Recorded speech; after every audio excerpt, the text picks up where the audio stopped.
Here's something strange about your brain. It doesn't matter how disciplined you are. It doesn't matter how interesting the task is. Somewhere around the 20-minute mark, your focus drops anyway. It's been happening for longer than you've noticed. Right now, you're probably already feeling it. That itch to check your phone. That pull toward a new tab. You've been calling this a personality flaw. It's not. It's a pattern, and it has a reason.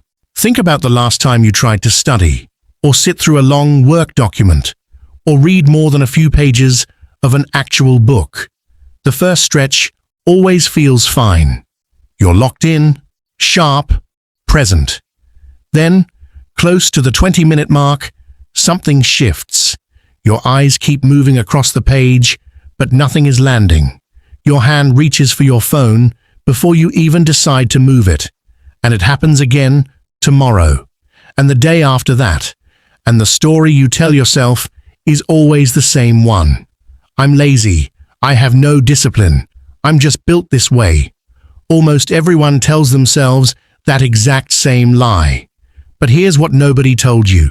Your focus was never supposed to be unlimited. Your brain doesn't run like a light switch. On for hours, then off. It runs more like a wave. Up, steady, then down, then up again. Researchers who study attention call this an attention cycle. Every brain has one, trained or not.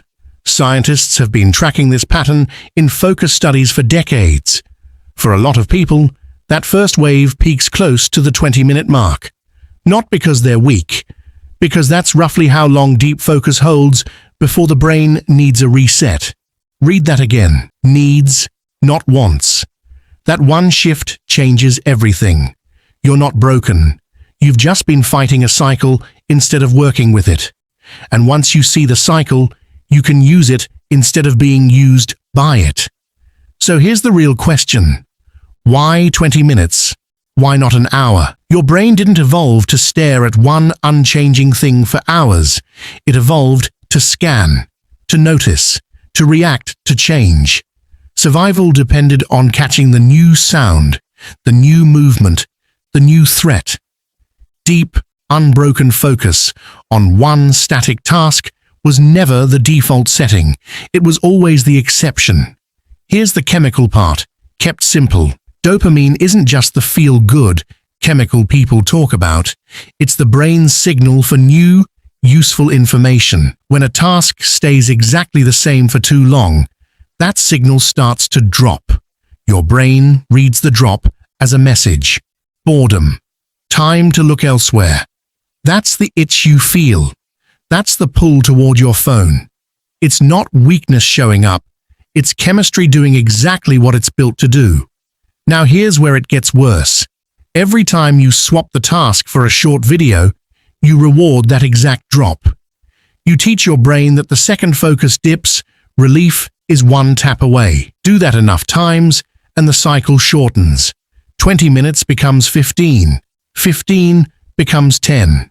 This isn't a character flaw. This is a trained response. And here's the part that should actually make you feel better. Anything trained can be retrained. Your attention span isn't a fixed number stamped into your brain at birth. It's closer to a muscle that's gone soft from the wrong kind of exercise. So here's what actually works. Stop trying to force one long, unbroken block of focus. Work with the cycle instead of fighting it. Set a focused sprint for the length your brain can actually hold right now. If that's 18 minutes, use 18 minutes. Not the hour you think you're supposed to manage. The number your brain can actually deliver today. When the sprint ends, take a real break. Not a scroll break. Stand up. Look away from every screen. Let your eyes and your mind actually rest. 5 minutes is enough. Then start the next sprint. This is the cycle your brain already wants to run. You're just finally giving it permission. Second part, and this one matters more than people think. Remove your triggers before you start. Not during. Phone in another room. Notifications off. Tabs closed. Willpower is weakest exactly when you need it most. Mid-task, mid-dip. Don't rely on willpower to resist temptation. Rely on distance to remove it. If the phone isn't there, there's nothing left to resist.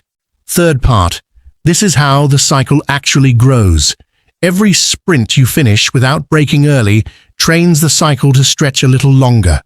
Not by forcing it, by proving to your brain that finishing feels better than escaping did. 18 minutes becomes 20.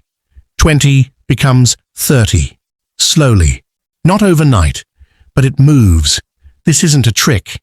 It's just finally working with the system you were given instead of against it. Your focus was never broken. It just needed a system, not more willpower. 20 minutes isn't your ceiling. It's just where the old pattern used to stop. You don't need to white-knuckle your way through distraction anymore. If you lose focus around the 20-minute mark too, type "same" in the comments.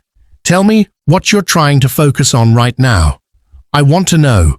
And if this helped you understand your own brain better, you know what to do next. You didn't need more discipline. You needed the instructions nobody gave you. Now you have them.